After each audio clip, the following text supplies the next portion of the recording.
일론 머스크의 뉴럴링크가 드디어 인간을 대상으로 브레인머신 인터페이스를 실험합니다. 뉴럴링크는 공식 트위터를 통해 지난 5월 25일 미국 FDA로부터 뉴럴링크 장치의 임상시험 승인을 획득했다고 전했는데요.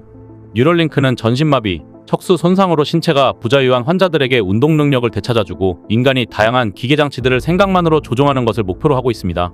뉴럴링크는 지난 2016년 일론 머스크를 비롯해 8명의 공동창업자가 미국 캘리포니아주에 설립했습니다. 거의 매년 혁신적인 장치와 성과를 공개하며 빠르게 성장해왔는데요. 문제도 많았습니다.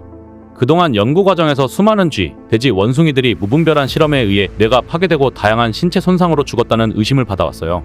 그 동물들의 숫자가 무려 1,500마리에 달한다는 주장으로 동물복지법 위반 혐의로 미국 정부의 조사를 받기도 했습니다. 브레인머신 인터페이스는 인간이 키보드나 마우스를 조작하거나 말로 명령하지 않고도 컴퓨터와 기계장치를 제어할 수 있는 시스템입니다. 이미 지난 2019년부터 21년까지 연이어 쥐와 돼지, 원숭이의 뇌 장치를 이식해 동물들의 뇌신호를 수집, 분석하고 심지어 그들의 행동을 앞서 예측하는 데까지 성공해 세계적인 주목을 받았습니다. 처음에는 유선으로 동작되는 커다란 장치에서 시작해 지금은 동전만한 크기로 작아졌어요. 휴대폰이나 애플워치처럼 무선 통신으로 작동되며 충전식으로 사용됩니다. 일론 머스크는 현재 전 세계에서 가장 유명한 인공지능인 챗GPT를 개발한 오픈AI의 공동 창립자이기도 합니다.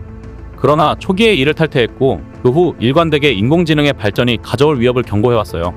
그는 인공지능에 맞서기 위해서는 인간 지능의 강화가 필요하다고 생각했고 그래서 시작한 것이 뉴럴링크였어요. 그렇다면 이 뉴럴링크는 어떤 원리로 작동하는 것일까요? 어떻게 뇌가 내리는 명령, 신호를 포착하고 그 뜻을 읽어내는 것일까요? 인간의 뇌는 다른 신체의 신경을 통해 명령을 내려보냅니다. 우리 뇌에는 1000억 개의 뉴런이 있는데요. 이 뉴런이 신경의 다양한 화학물질을 교환하면서 전기신호가 발생합니다. 뉴런과 뉴런 사이의 연결부를 시냅스라고 하는데요.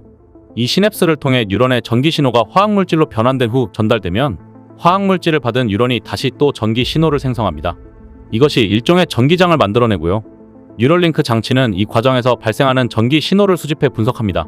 이렇게 여러 개의 전극을 뇌에 심는 장치를 브레인머신 인터페이스, 줄여서 BMI라고 부릅니다. 뉴럴링크의 브레인머신 인터페이스 장치는 두개골에 구멍을 내고 전극을 삽입합니다. 뉴런과 뉴런 사이 시냅스의 전기신호를 훔치려면 최대한 뉴런 가까이 가야 하기 때문에 이 수술은 매우 위험했습니다. 그래서 뉴럴링크는 먼저 쥐의 뇌에 이 장치를 이식했어요. 그리고 이것을 컴퓨터와 유선으로 연결해서 쥐의 뇌 신호를 읽어내는데 성공한 것이죠. 이걸 성공한 것이 벌써 2019년의 일이었어요. 이 실험에 사용된 전극은 무려 3,000개였고 신호 수신율도 85%에 달했다고 합니다.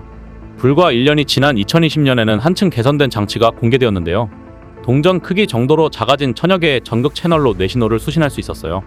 링크 0.9라고 불린 이 장치는 뇌신호를 수집할 뿐만 아니라 불필요한 신호는 제거하고 중요한 신호만 증폭 처리해서 무선송 수신 장치로 컴퓨터와 통신할 수 있었어요. 이렇게 뇌 기계 연결 인터페이스는 여전히 이식 수술이 복잡하고 어려웠어요. 머리카락보다 얇은 1000여 개의 전극을 뇌의 정확한 자리에 심어야 하기 때문에 외과 의사가 손으로 직접 하는 것은 불가능합니다. 수술 자체가 난이도가 매우 높기 때문에 뉴럴링크는 칩 이식 수술 로봇도 함께 개발해서 돼지에게 이식하는 수술을 성공했습니다. 뉴럴링크는 칩을 이식한 돼지의 후각세포로 수집된 정보가 뇌로 전달되는 신호를 실시간으로 수집하는 것을 볼 수 있는 영상도 공개했죠. 뿐만 아니라 러닝머신 위를 걷는 돼지의 뇌 신호를 정확히 예측하는 모습도 보여주었습니다. 돼지 다음은 원숭이였습니다. 뉴럴링크는 지난 2021년 원숭이 뇌에 비디오 게임 칩을 이식하여 손발을 전혀 쓰지 않고 생각만으로 원숭이가 혼자 게임을 할 수 있게 하는데 성공했습니다. 이제는 정말 인간만 남은 건데요. 그러나 인간에 와서는 훨씬 복잡하고 예민한 문제들이 기다리고 있습니다. 뇌는 아직 우리에게 많은 미지의 영역을 갖고 있는 복잡한 기관입니다. 비록 동물 실험에 성공했다 해도 인간을 대상으로 했을 때 어떤 부작용이 발생할지 아직 알 수 없습니다. 실험 과정에서 참여자가 사망하거나 하면 동물의 죽음과는 차원이 다른 의학적, 윤리적 문제가 될 수 있습니다. 또한 인간 두뇌 능력의 강화를 위해 진행되는 일련의 과정과 그 결과가 인간성과 인간 존엄을 훼손하는 것은 아닌지에 대한 우려도 있습니다. 뉴럴링크가 이번 임상시험을 통해서 해결하고자 하는 문제는 다양한 장애를 겪고 있는 이들에게 희망을 주는 것이라고 합니다. 전신마비, 지체 장애로 신체 활동이 부자유한 환자들에게 희망을 주는 것은 물론 시각 및 청각장애, 정신분열증 등 인간 운동과 감각 그리고 뇌 자체의 다양한 문제 해결에도 도움을 줄 것으로 기대하고 있습니다. 뉴럴링크의 임상시험이 큰 문제 없이 성공해 고통받는 이들을 구원하고 인류가 신체적, 지적 한계를 넘어서 한 단계 진보하는 계기가 되면 좋겠습니다. 미래다큐 CMPN이었습니다. 감사합니다.